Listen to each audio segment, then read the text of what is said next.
Donc, Zara, il y a Breton, il y a Apollinaire, et puis quand on avance dans le temps, il faut dire des choses aussi sur Michel Leiris, qui n'est pas beaucoup lu.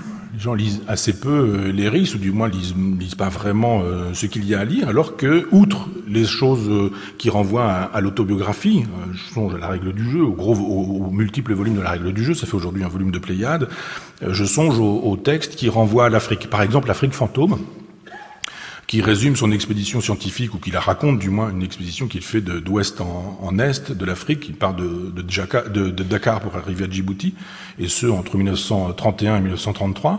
Et il raconte comment les choses se passent, et je vais vous dire un petit peu quelles sont les méthodes de l'ethnologie à l'époque. Et il écrit aussi un livre qui s'appelle Afrique noire, la création plastique, 1967, et c'est un livre qui est paru dans l'Univers des formes, une collection emblématique de Gallimard, que dirigeait à l'époque André Malraux.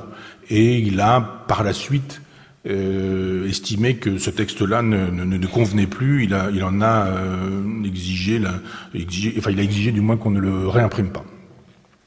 Ça fait que je l'ai lu dans l'édition originale, et que l'édition a été reprise aujourd'hui en livre de poche, donc il y aurait un travail à faire sur les raisons qui font qu'effectivement il a douté de lui-même sur ce sujet-là. Et puis il a travaillé également sur le Tsar, qui est le génie de la possession. Et dans ce texte, il raconte des choses personnelles. C'est quelqu'un qui part plus à la recherche de lui-même qu'à la recherche d'autrui. Il est plus soucieux de trouver un sens à son existence que de trouver des raisons d'aimer l'art africain, la pensée africaine. Et il voyage avec Marcel Griaule, qui est le responsable de cette expédition. Et dans ce texte, il avoue des pillages. Franchement, des pillages. Je vous lirai des textes et vous verrez que c'est assez édifiant.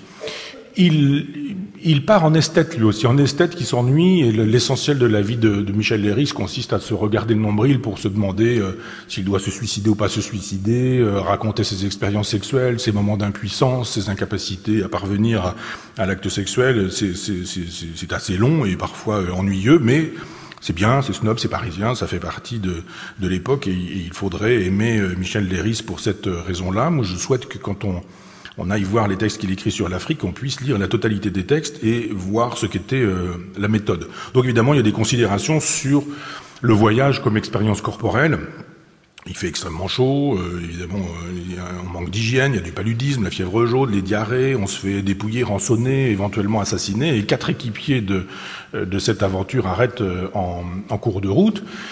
Mais il assiste à des cérémonies, circoncision par exemple, ou possession. Et Marcel Griaule, qui est quelqu'un qui va beaucoup écrire sur les Dogons, et je reviendrai sur lui tout à l'heure, mais Marcel Griaule est le directeur de l'expédition, et il travaille sur les Dogons avec des fiches, avec des enquêtes. Ils s'initient prétendument à leur langue secrète, ils remplissent des fiches, ils font un travail que Michel Leiris estime méticuleux et rébarbatif, et en fait, tout ça donne l'impression d'une caution scientifique, alors qu'en fait, il n'y a là qu'une pure volonté subjective. C'est en esthète que Michel Leiris effectue cette traversée de l'Afrique d'ouest en est, et il se sert beaucoup plus des Africains qu'il ne les sert. Ce n'est pas quelqu'un qui est franchement dans l'empathie ou dans le souci de savoir comment on pense autrement. Il y a beaucoup plus de générosité chez Montaigne au XVIe siècle que chez Michel Leiris dans cette aventure. Alors Michel Leiris était un ami de Lacan, de Bataille, de tout ce petit monde, et on sent plus les obsessions de Georges Bataille sur la transgression, sur le sacré, sur l'interdit, parce qu'il est fasciné par ça, comme on a pu l'être dans l'université française dans les années 80.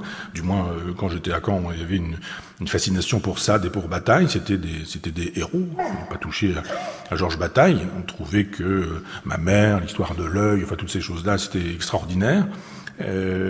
Parce qu'il faudrait de l'interdit pour pouvoir transgresser l'interdit qui permettrait la jouissance. Donc, évidemment, il faut jouir en tuant, jouir en torturant, jouir en massacrant. Enfin, c'est tout ce qui fait le génie de Bataille. J'ai jamais été très sensible à ce genre de génie. Donc, on voit bien que les catégories de Bataille intéressent beaucoup plus Michel Leiris que la pensée africaine, la pensée noire africaine. Griaule, lui, a été mandaté par l'État français, et il dispose de ce qu'on appelle un permis de capture. L'expression est assez extraordinaire, permis de capture, qui est en gros un permis de tout prendre, et en utilisant tous les moyens. C'est un ancien militaire qui justifie la ruse et l'intimidation pour parvenir à ses fins. Et Léris, qui a passé tout son temps, parce qu'il fallait être de ce côté-là quand on était de gauche et intellectuel, à dénoncer le régime colonial, s'est comporté en colon.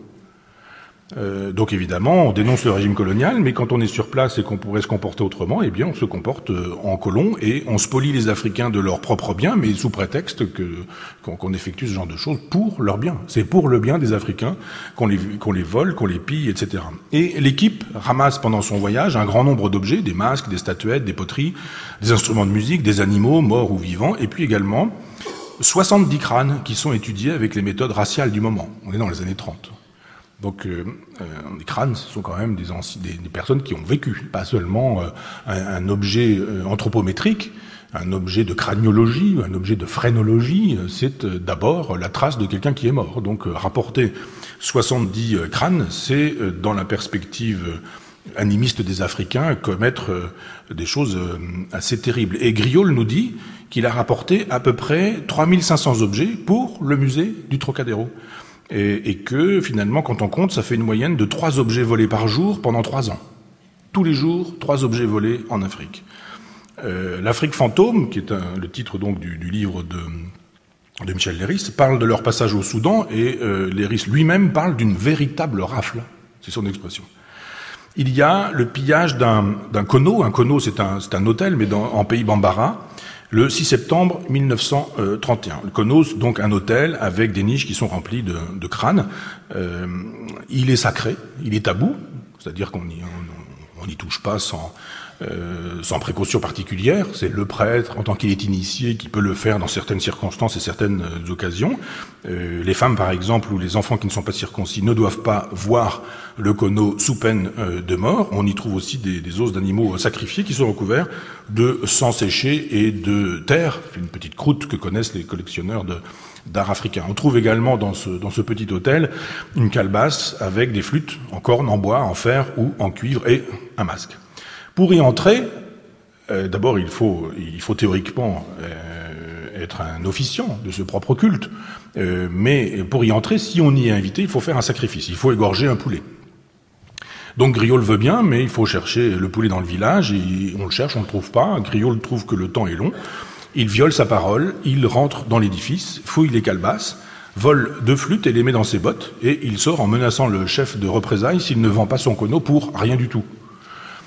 Griaule et Léris menacent le chef du village de la police, et ils sont venus avec des véhicules à moteur, et ils prétendent que dans leurs véhicules il y a des policiers qui sont cachés. Ils les menacent également du tribunal de l'administration. Le chef s'enfuit, il est effrayé, il frappe les enfants et les femmes sur le passage pour les faire rentrer dans les cases. Il ne faut évidemment pas que les non-initiés voient ces objets dans les conditions du vol perpétré par Léris et Griaule, plus l'équipe, et ils quittent le village.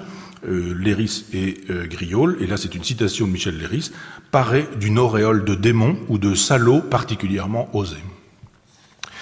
Léris continue le lendemain, évidemment, mais pour le coup, il colmait le larcin seul. Citation, « Mon cœur bat très fort, car depuis le scandale d'hier, je perçois avec plus d'acuité l'énormité de ce que nous commettons. » On vole un petit animal qui ressemble à un petit cochon de lait croûté de sang et coagulé. Il pèse une quinzaine de kilos. Il est emballé avec un masque qui lui aussi est volé. Parenthèse pour vous dire que cet objet se trouve aujourd'hui au Quai Branly. Au village suivant, il recommence, mensonge, menace du chef, et lui font savoir qu'ils ont reçu un ordre de réquisition et que le chef ne peut pas ne pas donner ce qu'ils sont venus chercher. Donc Léris entre brutalement dans la case, suivi par 2 Africains, et il écrit « Je constate avec une stupeur qui, un certain temps après seulement, se transforme en dégoût, qu'on se sent tout de même joliment sûr de soi lorsqu'on est un blanc et qu'on tient un couteau dans sa main. » Donc cet objet-là et un certain nombre d'objets se retrouvent aujourd'hui à l'ancien musée de l'homme devenu Quai Branly, où c'est une citation, le Quai Branly, où dialoguent les cultures. Vous avez vu qu'il y a une drôle de conception du dialogue. Cette Afrique fantôme est dédiée à Marcel Griaule, mais évidemment Marcel Griaule, quand il lit l'ouvrage et qu'il découvre ce genre de citation, dit ben voilà, nos méthodes sont mises à jour, et il n'est pas bien content que ce livre paraisse, donc il fait supprimer son nom dans les rééditions. Il y a une lettre de Léris qui date du 19 septembre 1931 et que je voudrais vous lire. Les méthodes employées pour l'enquête ressemblent beaucoup plus à des interrogatoires de juges d'instruction qu'à des conversations sur un plan amical. Et les méthodes de collecte des objets sont, 9 fois sur 10, des méthodes d'achat forcé, pour ne pas dire de réquisition. Tout cela jette une certaine ombre sur ma vie et je n'ai la conscience qu'à demi tranquille. Autant des aventures comme celle du Cono, tout compte fait, me laissent sans remords, puisqu'il n'y a pas d'autre moyen d'avoir de tels objets et que, là on sent tout son Georges Bataille, le sacrilège lui-même est un élément assez grandiose, autant les achats courants me laissent perplexe car j'ai bien l'impression qu'on tourne dans un cercle vicieux. On pille des nègres sous prétexte d'apprendre aux gens à les connaître et les aimer, c'est-à-dire, en fin de compte, à former d'autres ethnographes qui iront eux aussi les aimer en italique et les piller. Un petit peu plus tard, cette lettre que je viens de vous lire date de septembre 31, cet autre extrait date du 13 septembre 1936, il dit « Je me suis encore un peu conduit comme un aventurier, mais je ne regrette rien. » De point, il y a des objets sublimes qu'il serait 1000 fois plus ignoble d'acheter que de les voler.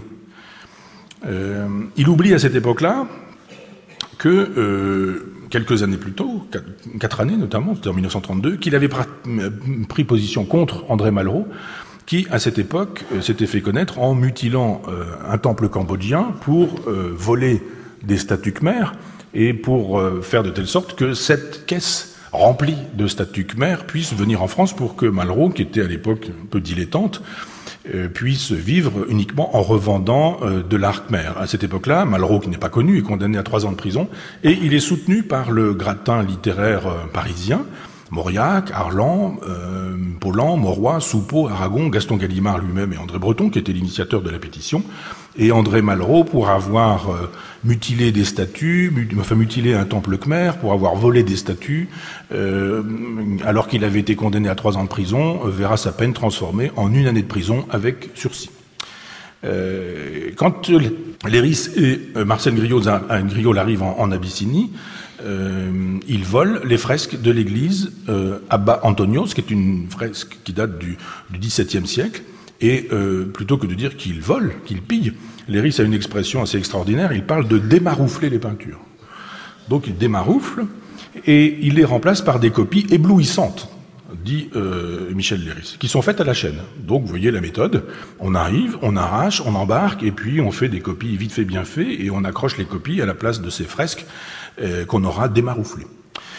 Dans un autre village, un pillage est empêché par la foule qui a compris comment il se comportait et qui est en colère, et de fait, ils ne peuvent pas piller. De 26 octobre 45, dans son journal, donc il est rentré depuis bien longtemps, il y a cette phrase assez cynique de Michel Léris, « Impossibilité dans laquelle je me trouve, par exemple, de prendre pour tout ce qui de près ou de loin touche à la question coloniale une position autre qu'anticolonialiste, afin de ne pas démentir l'image de moi qui se dégage de l'Afrique fantôme. » Voilà les anticolonialistes que nous avions à cette époque-là. Il faut dire aussi 2 ou 3